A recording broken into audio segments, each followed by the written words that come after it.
Alright folks, today we are going to talk about global fractionalization. Specifically, we're going to talk about what is the real difference between the first world, third world, and second world, and why it matters and why that system is awful. Alright? So, for most people, first world and third world have become synonymous with rich countries in the first world and poor countries in the third world. However, this is not the actual definition. The actual definition and the actual purpose of the system was to describe sections of the globe governed by different ideologies. So, first world was capitalism, second world was socialism or communism, and third world are the portions of the world that are not aligned with either, which ended up being fascism for most of World War II. However, neither one of these things actually takes a nuanced look of how things work. Countries are not just divided between rich and poor, or between capitalist, socialist, and fascist. There is nuance and complexity to all of this. So, I want to show an alternative, but starting with splitting the two systems. We're going to split it between the wealth of a country and the ideology of a country. So, for the wealth of the country, I have created this little grid. This little grid has two values. On each of these two values, there is a good option, a bad option, and a neutral option. So, for self-sufficiency, I've represented that by blue, green, and red. Blue being very highly self-sufficient, green being so-so self-sufficient, just self-sufficient enough, and red being they have to rely on other countries for their survival. And then I have global economic influence. So, again, for blue, the country's influence is on a global scale. They influence the world through their economy. The green, they only influence their local area. And the red, they have no particular influence. And all these colors, they intersect to form 9 total colors. So, purple is a highly self-sufficient country with a globally influential economy. Indigo is a highly self-sufficient country, but only has a locally influential economy. Blue does not have an influential economy, but is very self-sufficient. Teal is globally influential and just self-sufficient enough. Green is only locally influential and self-sufficient enough. And red is lime is where there is no economic influence, but it's decently self-sufficient. Yellow means that it is not self-sufficient at all, but has a globally influential economy. Orange is a locally influential economy, but no self-sufficiency. And red is the worst one you could possibly get. The red world is the world where there is not a self-sufficient economy, and the economy is not advanced enough to compensate for that by engaging in global trade. So you don't want to be in the red, or really anywhere close to it. But now we move on to the factional scale, which is different. With factions, I have decided to view factions in terms of ideology. So primitivism, agrarianism, monarchism, capitalism, socialism, communism. and in terms of the religion that influences most of your politics, or the religious type, that is.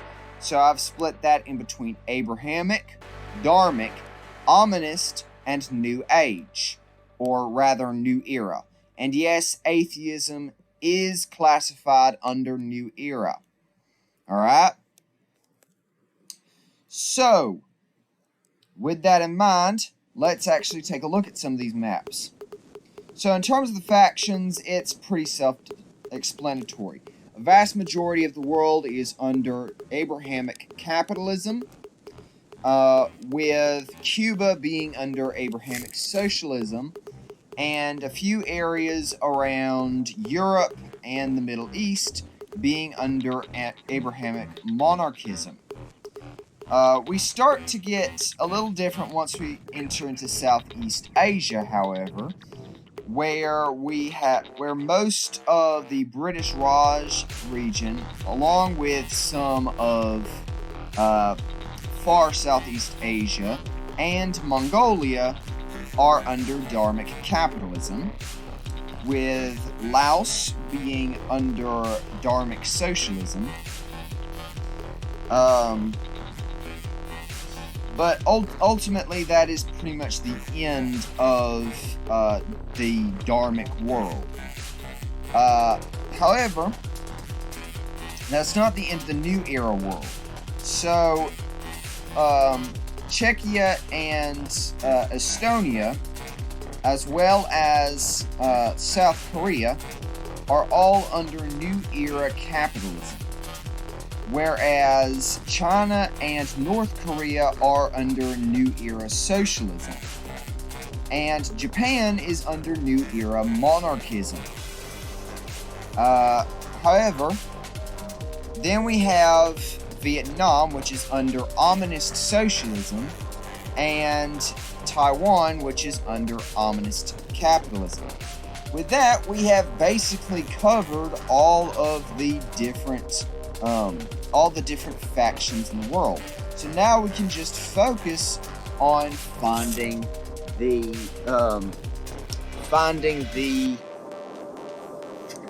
self-sufficiency and global influence. So in terms of self-sufficiency, we've got basically a lot of areas that we would expect. So most of North America is in the blue in terms of self-sufficiency, as well as most of Europe.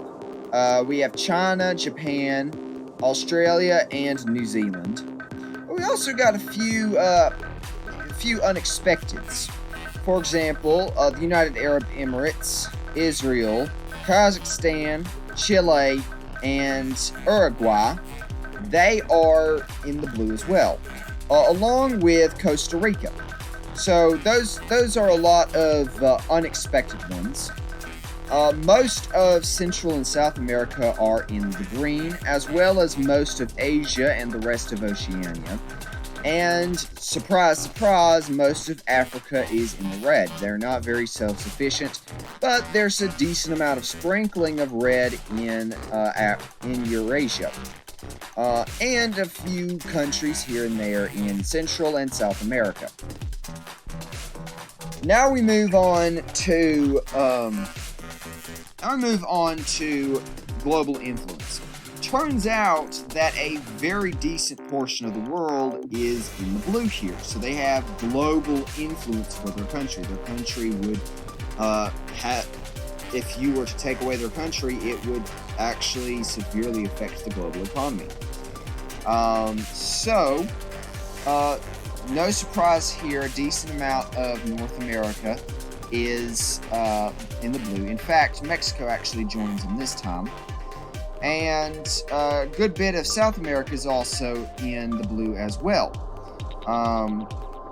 Most of Asia and the Middle East are in the blue, along with most of Europe and Oceania. However, what is surprising is that, although not too surprising, is that there are only 3 countries in Africa that are in the blue, meaning that they are globally economically significant. And that is Egypt, Nigeria, and South Africa. We also have a lot of green. We have some green sprinkled in Central America and a little bit of green in South America. Most of Eastern Europe and the Balkans are green. Iceland is green. Most of Central Asia is green. But in reality, the vast majority of Africa is also in green as well. Africa also holds the most countries that are in the red in this area as well. Mongolia is also in the red, and Laos is in the red. Pay attention to Laos because Laos is going to be struggling here. So when we combine these two, we find we find about 7 colors. And these 7 colors we can define as the 7 worlds. So let's take a look at the purple world. So the purple world contains the United States, Canada, Chile, most of Eastern and Central Europe, as well as Scandinavia. It contains China, Japan, Australia, and New Zealand, the UAE, Qatar, and Israel. And that's pretty much all of the purple world. The purple world, they don't have to worry too much about economic hardship. They don't have to worry too much about starving, and they don't have to worry too much about economic hardship. Then we move on to the indigo world. So in the indigo world, we have Costa Rica, Uruguay, Kazakhstan, Greece, Bulgaria, Hungary, and that's pretty much it.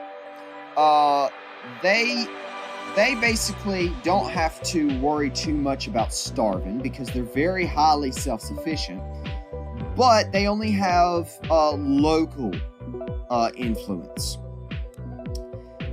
So they don't really have a very strong economy, even though they can feed themselves. Then we move on. We skip the blue.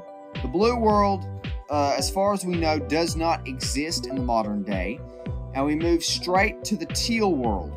So for the teal world, we have Mexico, most of South America, South Africa, Saudi Arabia, Turkey, Russia, Romania, India, Thailand, Vietnam, South Korea, and most of Oceania.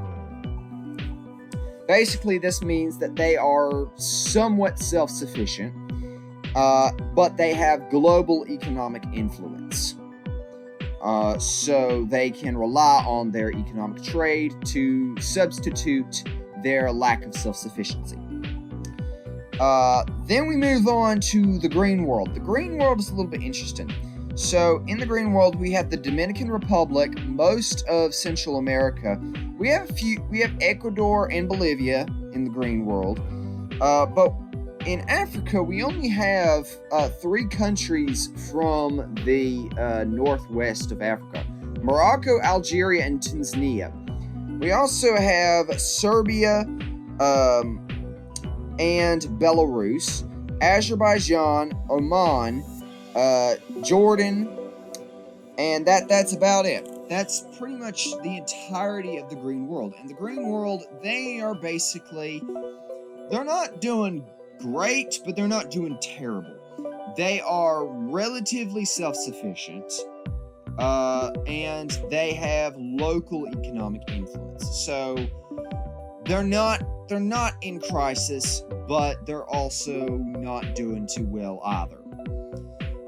Then we skip straight over lime and straight into yellow. And I find this actually very interesting because overall there is a trend that most countries that are not self-sufficient at all, they do not have access to global self-sufficiency. But it appears as though a handful of countries have managed to enter into the yellow section. Those countries are Nigeria, Egypt, Pakistan, and Bangladesh. Alright, so those are countries that are not at all self-sufficient, but if they were removed from the global economy, would have significant and devastating macroeconomic effects on the world economy. But now we move on to orange, to the orange world. So the orange world, there's only one country in the orange world in South America, and that's Paraguay. Most of Africa is in the orange world. The only country in Europe that's in the orange world is Ukraine. Uzbekistan is the only Central Asian nation that is in the orange world. Then we have Sri Lanka, Nepal, Myanmar, and Cambodia. And that's pretty much all of the orange world. These are countries that are not self-sufficient and only have local economic influence over their local area. So they don't have global influence, but if they were removed from their area, would have disastrous effects on that area. And then we have the countries that are really in trouble. These are the countries that need the most help. So these are the countries in the red. They are not self-sufficient and they do not have the means to engage in global trade in a way that would substitute that. So, in the Americas, the only red nation in the Americas is Nicaragua. And Nicaragua, that's actually very alarming. Nicaragua, I find ironic, is right next to Costa Rica, which is an indigo country. So I find that very disturbingly ironic. But in terms of Africa, we have Mozambique, Malawi, Brunei, Rwanda, Chad, Niger, Benin, Togo, Mali, and Sierra Leone. In terms of Asia, the only red country is Tajikistan and Laos. So basically, these are all the countries that are not self-sufficient and have no global influence. Alright, I hope you liked this video and I hope you learned something. Like and subscribe to the channel if you want to support the channel. See y'all.